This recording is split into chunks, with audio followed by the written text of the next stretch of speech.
بسم اللہ الرحمن الرحیم۔ السلام علیکم۔ رات نیوز کے ویلاگ کہیں ان کہیں کے ساتھ وجیح احمد صدیقی آپ کی خدمت میں حاضر ہیں۔ 8 فروری کو الیکشن ہونے والے ہیں، لوگ ان کی تیاریوں میں مصروف ہیں، اور پاکستان کو اس وقت کسی شخصیت کی ضرورت نہیں ہے، کسی فرد کی ضرورت نہیں ہے کہ فلاں صاحب جو ہیں وہ پاکستان کے لیے لازمی ہیں، وہ لندن چھوڑ کر آئے ہیں، وہ لندن سے یہاں آ گئے ہیں تو وہ پاکستان کے لیے لازمی ہیں، وہ جو جیل میں ہیں وہ پاکستان کے لیے لازمی ہیں، وہ جو جیل سے باہر ہیں وہ پاکستان کے لیے لازمی ہیں۔ کوئی اپنے آپ کو کہہ رہا ہے کہ وہ اونلی چوائس ہے۔ پاکستان کو اس وقت ایک نظام کی ضرورت ہے، ایک سسٹم کی ضرورت ہے، کسی فرد کی نہیں، کسی تصویر کی نہیں، بلکہ ایک مستحکم نظام کی ضرورت ہے جس میں قانون کی عملداری ہو، جہاں طبقاتی فرق نہ ہو، امیر غریب قانون سب کے لیے ایک ہو، مراعات یافتہ طبقہ نہ ہو کہ کچھ لوگ ایسے ہوں جن کے لیے سب کچھ مفت ہے، دولت ہی دولت ہے، انہی کے لیے جنت ہے، اور باقی سب لوگوں کے لیے زندگی اور پاکستان جہنم ہے۔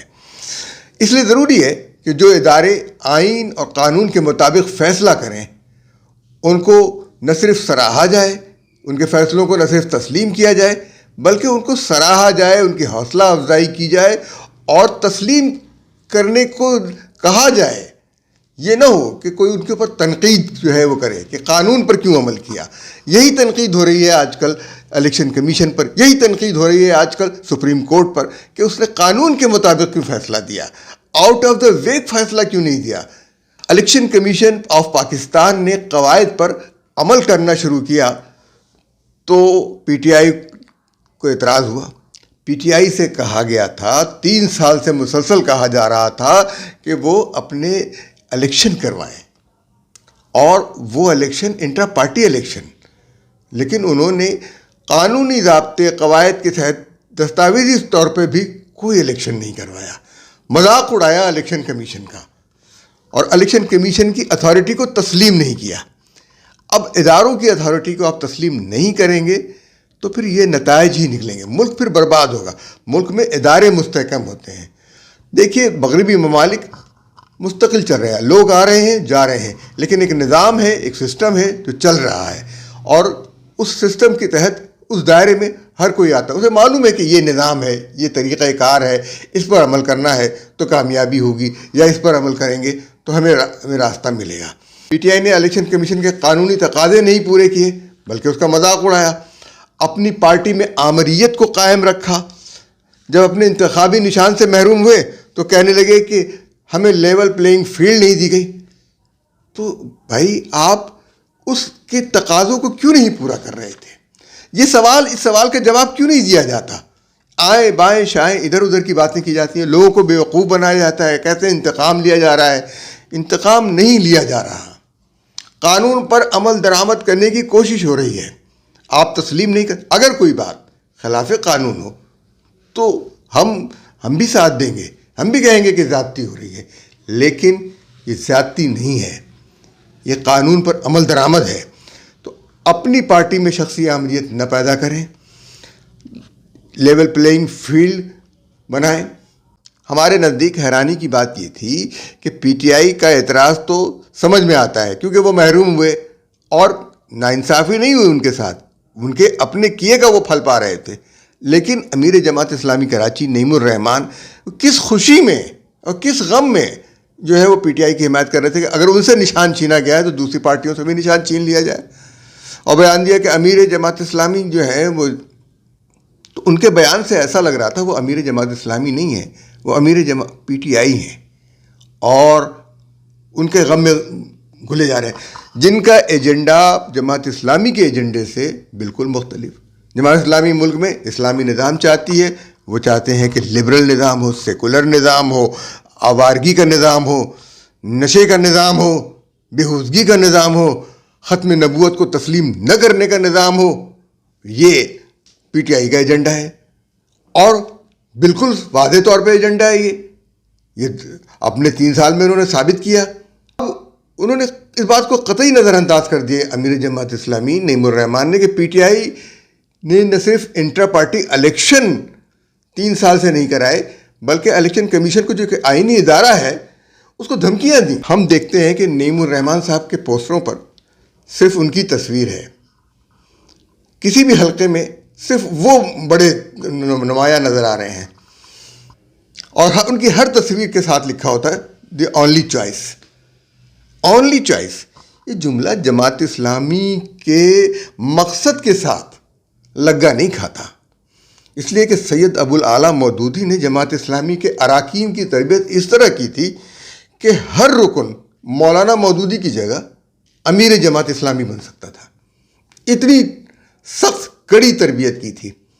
تو اب یا تو جماعت اسلامی کے اراکین کے اندر صلاحیت نہیں رہی کہ وہ امیر جماعت بن سکیں نعیم الرحمن کی جگہ، یا کوئی اور بھی نہیں پیدا ہو سکتا نعیم الرحمن کی جگہ. تو یہ تنقید جو ہے شاید بہت سے لوگوں کو بری لگے، گالیاں دیں گے، تو وہ کلچر آپ نے اپنا لیا ہے، پی ٹی آئی کلچر، تو بھی ٹھیک ہے، ہم کچھ نہیں کہہ سکتے.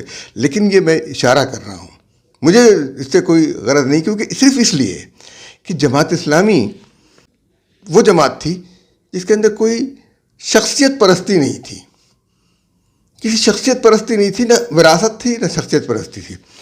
اب یہ اونلی چوائس کی بات جو یہ ہے کہ فرانس کے ایک قبرستان میں یہ باہر اس کے ایک بورڈ لگا ہوا ہے، فرانس کے ایک قبرستان کے باہر یہ بورڈ لگا ہوا ہے، یہاں وہ لوگ دفن ہیں جو فرانس کے لیے ناگزیر تھے. تو ناگزیر کوئی نہیں ہوتا، شخصیات گزر جاتی ہیں، نظام چلتا رہتا ہے اور نظام ہی کو چلنا چاہیے. اور آپ اس نظام کے دعوے دار ہیں جو اللہ اور اس کے رسول کا دیا ہوا ہے. آپ اس سے ہٹ کر شخصیت پرستی پر آ رہے ہیں. رسول اکرم صلی اللہ علیہ وسلم میں دنیا سے چلے گئے، لیکن ان کا دیا ہوا نظام، ان کا دیا ہوا قرآن، اللہ تعالیٰ نے اس کی حفاظت کی. ہم اسی کے پیروکار ہیں، ہم اسی کو لے کے چلنے والے ہیں. آپ اس راستے سے نہ ہٹیں، میں یہی کہنا چاہتا ہوں. لیکن بہرحال آپ جس طریقے سے چل رہے ہیں وہ ہمارا طریقہ نہیں ہے، وہ اسلام کا طریقہ نہیں ہے، وہ صرف عام پارٹیوں کا طریقہ ہے. صرف کامیابی کوئی سب کچھ نہیں ہوتی، ایک مستحکم نظام ہوتا ہے. اور جب لوگ اس راستے کی طرف آ رہے ہیں، جب لوگ اس مقصد کی طرف آ رہے ہیں، تو آپ اس راستے سے بھاگ رہے ہیں. پی ٹی آئی جس کی آپ حمایت کر رہے ہیں، اسی نے آپ کو ہروایا ہے میئر کا الیکشن. اسی کے لوگ باغی ہوئے ہیں، اسی کے لوگ بک گئے ہیں. پیپلز پارٹی، مسلم لیگ نون اور دیگر جماعتوں کی غلاظت کا مجموعہ پی ٹی آئی ہے. تمام جماعت ابھی دیکھ لیجیے کیسے بکھرے ہیں، کس طریقے سے ٹوٹ پھوٹ ہو گئی ہے. ذرا سا خوف آیا چلے گئے ادھر سے ادھر. تو یہ جو ہے جماعت اسلامی تو واحد جماعت تھی جو اس قسم کی حرکتوں سے پاک تھی. لیکن آپ اس کو اسی طرف لے کے آ رہے ہیں، تو افسوس کی بات ہے. میں اس وقت یہ تنقید اس لیے نہیں ہے کہ آپ کو شکست ہو جائے، اس لیے کہ آپ اپنے مقصد سے دور نہ ہو جائیں. شکست تو کامیابی الگ چیز ہوتی ہے. اس لیے ہم چاہیں گے کہ آپ اس مقصد کو حاصل کریں. جماعت اسلامی کا نظام تھا، وہاں آمریت نہیں تھی، احتساب ہوتا تھا. بڑے بڑے مشکل سوالات جو ہیں وہ امیر جماعت سے کیے جاتے تھے اور وہ جواب دیتے تھے خوش اسلوبی کے ساتھ. جس طرح سے نہیں کہ فوری طور پر جو ہے گالم گلوچ پہ اتر آئیں، دھمکیوں پر اتر آئیں اور دوسرے کی کردار کشی کرنے پہ اتر آئیں. تو میں نہ الیکشن لڑنے والا ہوں، نہ میں امیر جماعت کے عہدے کا طلبگار ہوں، نہ مجھے جماعت اسلامی کی جیتنے سے یا ہارنے سے کوئی فائدہ یا نقصان ہوگا. مجھے اس سے کوئی فائدہ یا نقصان نہیں ہے. لیکن میں ایک ایسی جماعت کو ڈوبتے ہوئے نہیں دیکھ سکتا جس کے پاس ایک بہت اچھا مقصد تھا. اس وقت پاکستان کو نظام کی ضرورت ہے، اور پاکستان کے لیے ایک مستحکم نظام کی راہ میں رکاوٹ جو ہے وہ پی ٹی آئی جیسی جماعتیں ہیں. پی ٹی آئی بھی رکاوٹ ہے، پیپلز پارٹی بھی رکاوٹ ہے، اور خود مسلم لیگ نون بھی رکاوٹ ہے. Army chief general Asim Munir کے لیے اس وقت بہت بڑا امتحان ہے. انہوں نے درست کہا ہے کہ خود مختاری پر پاکستان کی کوئی سمجھوتا نہیں ہوا. لیکن خود مختاری اس وقت ہوتی ہے جب آپ اقتصادی طور پر کسی کے دست نگر نہ ہوں، اور اقتصادی طور پر کامیابی اس وقت ہوتی ہے جب آپ کے ہاں پروڈکشن ہو رہی ہو اور آپ کے ہاں پیداواری صلاحیت آپ کی بڑھ گئی ہو، اور پیداواری صلاحیت بڑھانے کے لیے چین نے جو ہمیں منصوبہ دیا تھا، اب اس کے لیے اس نے پھر پیشکش کی ہے کہ وہ اس کو ٹھیک طریقے سے چلانا چاہتا ہے، اس کے اندر مزید سرمایہ کاری کرنا چاہتا ہے۔ ہمیں فیصلہ کرنا ہوگا کہ افواج پاکستان، ہمیں ضرورت ہے، معلوم ہے کہ اس وقت ہمارے پاس سب سے مستحکم ادارہ ایک یہی ہے، افواج پاکستان، فیصلہ کرنے والا ادارہ بھی یہی ہے، اس میں ہمیں کوئی باک نہیں ہے، اس لیے کہ ہمارے دوسرے ادارے بہت کمزور ہیں، وہ اتنے مضبوط نہیں ہو سکے، کچھ سیاستدانوں کی وجہ سے، کچھ طالع آزماؤں کی وجہ سے۔ تو بہرحال افواج پاکستان ہر خطرے اور سازش کے خلاف تیار ہیں، یہ جنرل عاصم منیر کا کہنا ہے۔ سوشل میڈیا پروپیگنڈے کا مقصد بے یقینی، افراتفری اور مایوسی پھیلانا ہے۔ سوال یہ پیدا ہوتا ہے کہ سوشل میڈیا پر اتنی بڑی سرمایہ کاری کہاں سے ہو رہی ہے؟ کوئی اور جماعت اتنی قوت کے ساتھ اسٹیبلشمنٹ کا مقابلہ نہیں کر سکتی تھی، پیپلز پارٹی نے بھی نہیں کیا ماضی میں، جس قوت کے ساتھ پی ٹی آئی کر رہی ہے۔ دال میں کچھ کالا ہے یا دال ہی کالی ہے، یہ بات تو ہم نہیں کہہ سکتے، لیکن پاکستان ہے سونے کی چڑیا۔ بلوچستان مسائل سے بھرپور، سندھ وسائل سے بھرپور، اور خیبر پختونخوا منرل سے بھرپور، پھر شمالی علاقہ جات، کشمیر، یہ سب، اور اس سونے کی چڑیا پر ہر شخص، ہر برے ملک کی نظر ہے۔ پاکستان پر قبضے کے لیے اس وقت عالمی طاقتوں کی جنگ چل رہی ہے، وہ اس کے وسائل پر قبضہ کرنا چاہتے ہیں۔ ان طاقتوں کی جنگ کا ایندھن پاکستان کے عوام بن رہے ہیں، لیکن افسوس کی بات یہ ہے کہ کوئی شخص پاکستان میں پاکستان کی جنگ نہیں لڑ رہا، کوئی جماعت پاکستان میں پاکستان کی جنگ نہیں لڑ رہی۔ 8 فروری کو ہونے والے الیکشن میں کوئی جماعت پاکستان کا ایجنڈا لے کر نہیں آئی، پاکستان کا منشور لے کر نہیں آئی۔ یہ ساری باتیں اس لیے ہیں کہ پاکستان کو ترقی کرنا ہے تو مراعات یافتہ طبقے کو ختم کرنا ہوگا، مراعات سے دستبردار ہونا ہوگا۔ آرمی چیف کو بھی اس طرف سوچنا ہوگا کہ پاکستان کی ترقی کے لیے ضروری ہے کہ 17.4 ارب ڈالر سالانہ کھانے والوں کو روکنا ہوگا، ان کا ہاتھ روکنا ہوگا، اگر رکتے نہیں تو ان ہاتھوں کو کاٹنا ہوگا۔ پاکستان میں سیاسی جماعتیں، بشمول مذہبی سیاسی جماعتیں، غیر ملکی ایجنڈے پر کام کر رہی ہیں۔ غیر ملکی، ایران نے حملہ کیا تو کتنی جماعتیں ایران کے حق میں بول پڑی، برادر اسلامی ملک۔ یہ برادروں کا یہ کام ہوتا ہے، یہ برادر ملک ایسے کرتے ہیں۔ برادر ملک یہ کرتے ہیں کہ کلبھوشن یادو کو پالتے ہیں اور وہاں سے بھیجتے ہیں۔ برادر ملک یہ کرتے ہیں کہ اگر کوئی ٹی ٹی پی کا آ رہا تھا ابواللہ منصور، اس کو وہاں سے بھیجتے ہیں، وہ وہاں سے آتا ہے ایران سے، ملا منصور، پھر اس کو قتل کروا دیتے ہیں کیونکہ وہ پاکستان کے ساتھ معاہدہ کر رہا تھا امن کا۔ پاکستان میں 8 فروری کے الیکشن میں پاکستان کی مقامی اسٹیبلشمنٹ اور بین الاقوامی اسٹیبلشمنٹ کا مقابلہ ہو رہا ہے۔ اس وقت جنگ بہت خطرناک سطح پر چل رہی ہے۔ دوسری غیر ملکی اسٹیبلشمنٹ جو ہے، وہ ان کی سرپرستی میں چلنے والی سیاسی جماعتیں، میں واضح طور پہ کہوں گا کہ پی ٹی آئی پر غیر ملکی اسٹیبلشمنٹ کا ہاتھ ہے۔ وہ کون ہے؟ وہ امریکہ ہے، وہ بھارت ہے، وہ اسرائیل ہے، اور وہاں ان ممالک میں موجود قادیانی لابی ہے، قادیانی لوگ ہیں۔ وہ سب لوگ وہ چاہتے ہیں کہ پاکستان میں ایک مرتبہ پھر پی ٹی آئی برسر اقتدار آئے اور پھر ختم نبوت والا معاملہ ختم ہو جائے۔ اگر مذہبی سیاسی جماعتیں اس بات کو نہیں سمجھتی تو یہ کہ پاکستان کے لیے افسوس کی بات ہوگی۔ بہت سے لوگ اس بات کو مسترد کر دیں گے کہ ایسا نہیں ہے، لیکن میں یہ بات آپ کے سامنے دلائل کے ساتھ کہہ رہا ہوں، آپ کے سامنے ہے۔ یہ سب سے واضح بات ہے کہ ایک جماعت جس کے وسائل اتنے نہیں ہوتے، ایک ریاست کے جتنے وسائل نہیں ہوتے، وہ ریاست کا مسلسل مقابلہ کیسے کر رہی ہے؟ 2 سال 3 سال، یہ ان کا حق ہے لوگوں کا کہ اس بات کو میری مسترد کریں، لیکن میرے پاس جو دلائل ان پر غور تو کریں کہ پاکستان میں نظام کی ضرورت ہے، شخصیات کی ضرورت نہیں ہے۔ بھٹو صاحب لوگوں کے پسندیدہ تھے، یعنی لوگوں کے دلوں میں اب بھی بھٹو صاحب ہیں، بہت سے لوگوں کے، لیکن شخصیت ان کی موجود نہیں ہے۔ قائد اعظم نہیں ہے، لیاقت علی خان نہیں ہے، بہت سی شخصیات نہیں ہیں جو لوگوں کے دلوں میں بستی تھیں، پورے چلی گئی۔ اگر کوئی نظام ہوتا، اگر کوئی سسٹم ہوتا تو وہ قائم رہتا۔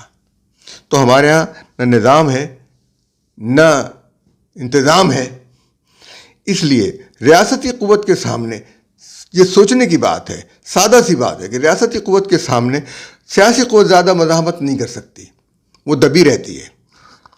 اب اس کی مثال یہ ہے کہ بھٹو صاحب کی پھانسی کے بعد پیپلز پارٹی نے کچھ مزاحمت کی، پھر کچھ لوگوں نے رد عمل میں عبدالفقار بنائی، جہاز اغوا کیے۔ اس رد عمل کے پیچھے بھی بیرونی طاقت تھی، روس تھا، لیکن پھر یہ ہوا کہ روس افغانستان میں آ گیا اور پھر پاکستان کے پیچھے ساری دنیا آگے کھڑی ہو گئی، مقابلہ نہیں کر سکے وہ ریاستی طاقت کا۔ تو اس وقت صورتحال یہ ہے کہ پاکستانی اسٹیبلشمنٹ اکیلے کھڑی ہے اور پی ٹی آئی کے پیچھے ساری دنیا آ کے کھڑی ہو گئی ہے، کیونکہ وہ ان کے ایجنڈے کو فروغ دے رہے تھے۔ تو ضیاء الحق کے زمانے میں پیپلز پارٹی کی بدقسمتی یہ تھی، وہ اس ایجنڈے کے خلاف آ گئے تھے، وہ روس کے ساتھ چلے گئے تھے، جبکہ ذوالفقار علی بھٹو صاحب خود روس کے افغانستان میں آنے کے مخالف تھے۔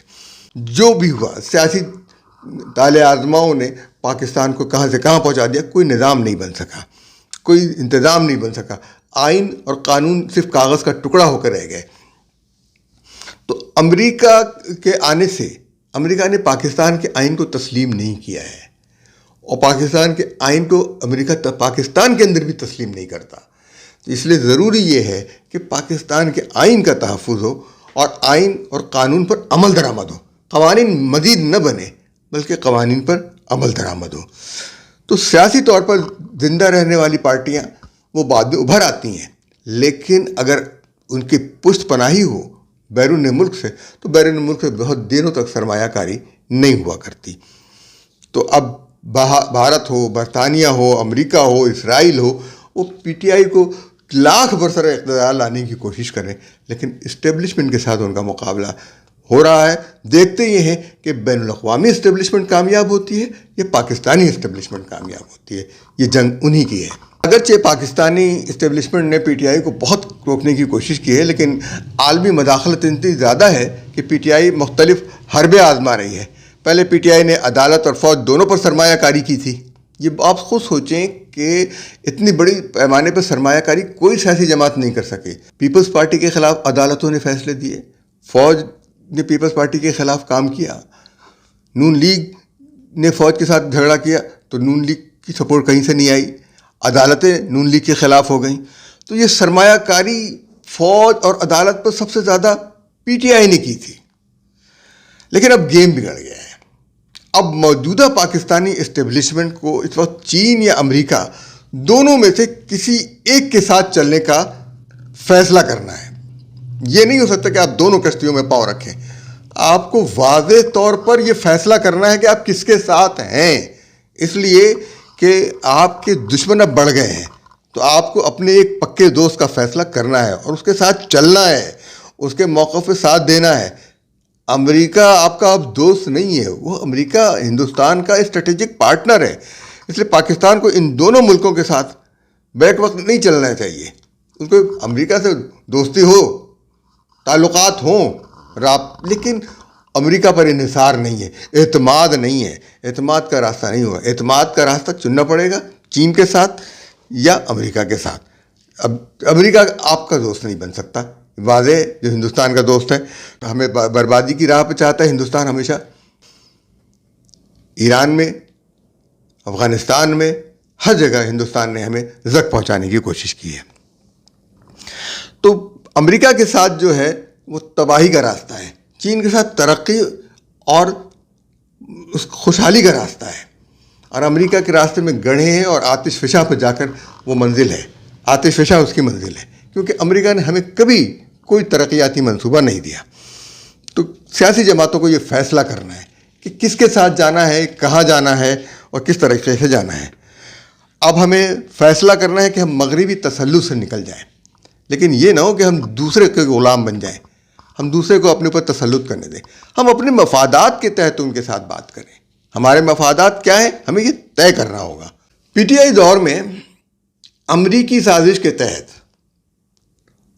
سی پیک منصوبے کا بیڑا غرق کیا. پی ٹی آئی دور میں امریکی سازش کے تحت سی پیک منصوبے کا بیڑا غرق کیا گیا.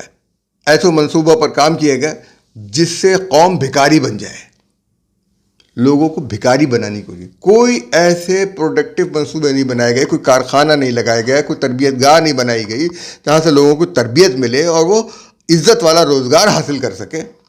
مہنگائی کا بیج بویا پی ٹی آئی نے اور اس کی آبیاری کی پی ڈی ایم کی حکومت نے, مخلوط حکومت نے. اس تمام سیاسی جماعتیں اس مہنگائی کی ذمہ دار ہیں بشمول پی ٹی آئی جو ملک میں ہے. یہ سب ذمہ دار ہیں. اب فیصلہ کرنا یہ ہے کہ ہم کس کو لائیں.